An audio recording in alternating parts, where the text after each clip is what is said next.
थे। लेकिन इस वक्त जो मुसलमान सबसे ज्यादा परेशान है वो वोटर लिस्ट के नामों के सत्यापन को लेकर है।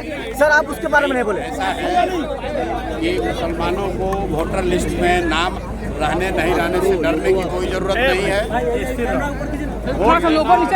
संविधान के जरिए वोट देना हर नागरिक का, भारत का नागरिक है, उसका संवैधानिक अधिकार है।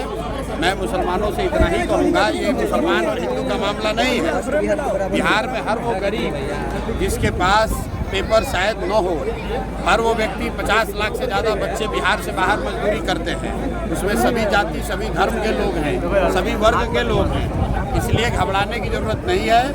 ऐसा होता है, ये एक तरह से भाजपा का षड्यंत्र है। वो कोशिश कर रहे हैं कि वो लोग जो भाजपा के खिलाफ वोट दे सकते हैं उनका नाम काटा जाए, लेकिन ये नाम काट नहीं पाएंगे। अगर आपको इलेक्शन कमीशन अभी आपका नाम काटने का धमकी दे रहा है या आपको डरा रहा है, तो आपको लगे रहना है। चुनाव आते आते सबका नाम शामिल होगा, जिसका नहीं होगा उसके लिए हम लोग लड़ाई लड़ेंगे, सारे दल वाले लड़ेंगे। इससे डरने की जरूरत नहीं है। आप डरिएगा तो सब कोई डराएगा। अपने हक के लिए आपको खड़ा होना है और वोट देना सबसे बड़ा अधिकार है। कोई आपका वो अधिकार छीन नहीं सकता है। एक बात समझ लीजिए कि चुनाव आयोग को नागरिकता तय करने की का उनको अधिकार नहीं है। सुप्रीम कोर्ट का ये गाइडलाइन है, सुप्रीम कोर्ट का जजमेंट है। चुनाव आयोग किसी की नागरिकता नहीं तय कर सकता है।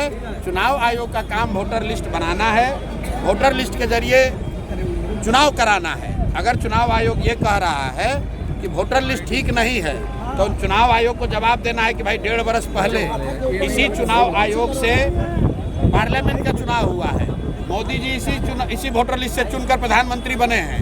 तो अगर वोटर लिस्ट खराब है, गलत है, तो मोदी जी क्या फिर से इस्तीफा देकर फिर से चुनाव लड़ेंगे? और अगर चुनाव आयोग ये कह रहा है कि लोकसभा चुनाव के बाद नेपाल से बांग्लादेश से लोग आ गए, तो ये बताए कि भाई बिहार में सरकार किसकी है? भाजपा की है, नीतीश की है। तो ये भाजपा नीतीश के सरकार के रहते बांग्लादेश और नेपाल से लोग आए कैसे? तो भैया ये संभव नहीं है।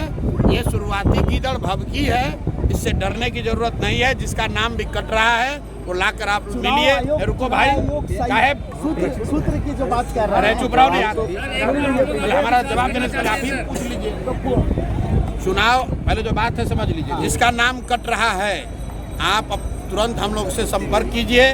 आपको जनसुराज नहीं पसंद है, कांग्रेस पसंद है, कांग्रेस संपर्क कीजिए। राजनीतिक दलों के कार्यकर्ताओं से, नेताओं से संपर्क कीजिए, ताकि आपका नाम हर हालत में जोड़ा जाएगा। चुनाव आयोग आपका नागरिकता तय नहीं कर सकता है, ये उसके अधिकार क्षेत्र के बाहर का मामला है। सर ये तेजस्वी यादव कह रहे सीमांचल क्षेत्र पिछड़ा है, अगर सरकार बनेगी तो हम विकास करेंगे सीमांचल क्षेत्र का। तो पिछले 30 वर्ष से बिहार में किसकी सरकार है?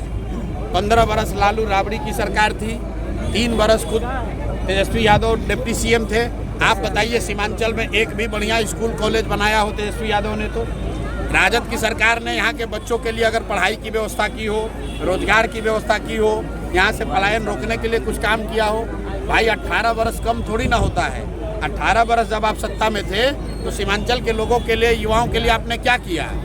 राजद वाले जो हैं ये मुसलमानों को अपना किरासन तेल समझते हैं, मुसलमानों को किरासन तेल समझते हैं। मुसलमान जो है वो उनके लालटेन में किरासन तेल बनकर जल रहा है। मुसलमानों के बच्चों का भविष्य जल रहा है और रोशनी लालू यादव के घर पर हो रही है। मुसलमानों के घर में तो अंधकार फैला हुआ है। उनके बच्चे तो इस राज्य से बाहर जाकर 10-12 हज़ार रुपया के नौकरी के लिए, रोजगार के लिए धक्के खा रहे हैं, नरक का जिंदगी जी रहे हैं।